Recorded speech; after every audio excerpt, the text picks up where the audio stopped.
Hey, good morning to you. Welcome back to the Morning Minute Meditation. I appreciate you dropping by this morning to join me. Romans 12 and verse 3, the Apostle Paul said this. He said, "For I say through the grace given unto me, to every man that's among you, not to think of himself more highly than he ought to think." In other words, he warns them about being consumed with self. And we're living in a society that is most applicable to today, probably more than ever. People are totally enthralled with and consumed with themselves, actually to the point of narcissism in many people, just simply self-consumption.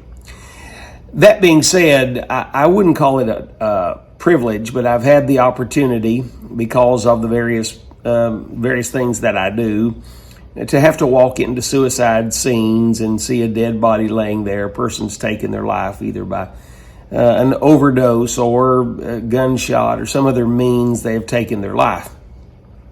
And I've had to walk up on the scene and take the pictures of the suicide notes and things of that nature and read those notes that they left behind to family members. And every time it is a consumption of themselves and how they feel and what is best for them, and wish that everyone could forgive them, but this is what I'm doing because of me.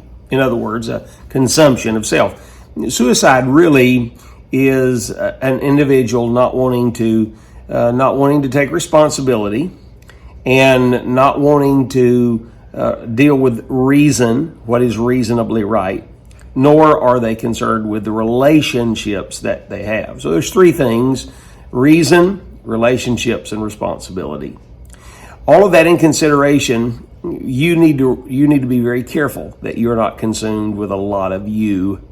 The story was given me this week of a young lady that came to her older pastor and said, I have really developed a sin in my life, and I need to get your opinion on how to deal with that. And they sat down, and the young lady said to the older pastor, she said, "Pastor, when I come to the church and I sit down in the congregation, I'm consumed with the fact that none of these ladies are as pretty and as beautiful as I am.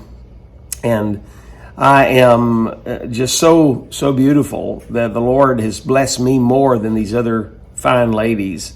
And she said, I feel sorry for them. And I don't want to feel that way, but I'm sure that it is a sin. Can you tell me how to deal with this sin in my life? To which the older preacher, much like a grandfather, reached over and patted her on the shoulder and said, "My dear sister, that's not a sin. That's a terrible mistake."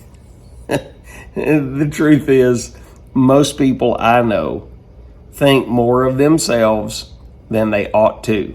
Hey, get over yourself. Get over yourself and pour your life into something that will be productive and will bring you the greatest joy in this life and reward in the world to come. Think on these things today, friend. Have a great day.